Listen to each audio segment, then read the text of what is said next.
বগুড়ার পিছে আপু আমার ইন্টারভিউ নিব, দেখি কি কি প্রশ্ন করে আমি উত্তর দিতে পারি কিনা। ভাইয়া কিছুদিন আগে শুনলাম আপনি বিয়ে করছেন, হ্যাঁ। তো এটা আরো অনেক আগে কেন বললেন না? অনেক আগে বলি নাই বলতে আমি সবসময় চাইতাম যে পারিবারিক বা ব্যক্তিগত জীবনটা অন্যের এটা জানার মানে জেনে বা এখান থেকে বুঝে শেখার কিছু নাই। আমি চেষ্টা করতাম যে এমন কিছু বলার যেটার ভ্যালু আছে, যেটা শেখার কিছু আছে বা বোঝার কিছু আছে। তো এইটাতে শেখার বোঝার কিছুই নাই, কিন্তু এখন মানুষ ভালোবাসে, তো আমার সম্পর্কে অনেক কিছু জানতে চায়। তো ওই কৌতূহলের জায়গা থেকে বলে দিছি আর কি। ভাই আপনি কি জানেন যে আপনি এটা বলার পরে অনেক মানুষের মন ভেঙে গেছে? তা আমি কি বলেছি আমি আপনাদের আফসোসের কারণ হবো? না ভাইয়া, আমি তো একজনের কারণ হতে চাইছি না। বাট অনেক মানুষ তো জানে, এখনো অনেক মানুষ জানে যে আপনি হচ্ছে আনম্যারিড। তো তাদের উদ্দেশ্যে কি বলবেন তাদের আপনি? উদ্দেশ্যে আমি বিবাহিত, বিয়ে করে ফেলছি।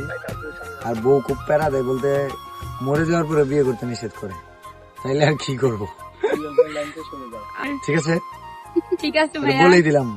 Thank you. আর মন ভাঙেন না এ কেউ। আর প্যারা প্যারা বলি না, এটা আবার আরেক গ্যাঞ্জাম হবো। প্যারা না মানে আর কি বলে যে আমি কি যখন থাকবো না তখন কি তুমি বিয়ে করবা? এটা সব মেয়েরই ডায়লগ, কমন ডায়লগ এটা ভাইয়া। করছি।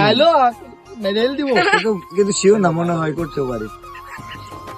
এটা বলে তো আরেক সর্বনাশ। না করবো না, প্যারা নিও না বাবা। ভাবি চিন্তা করেন না, ভাইয়া শুধু আপনাকে লাভ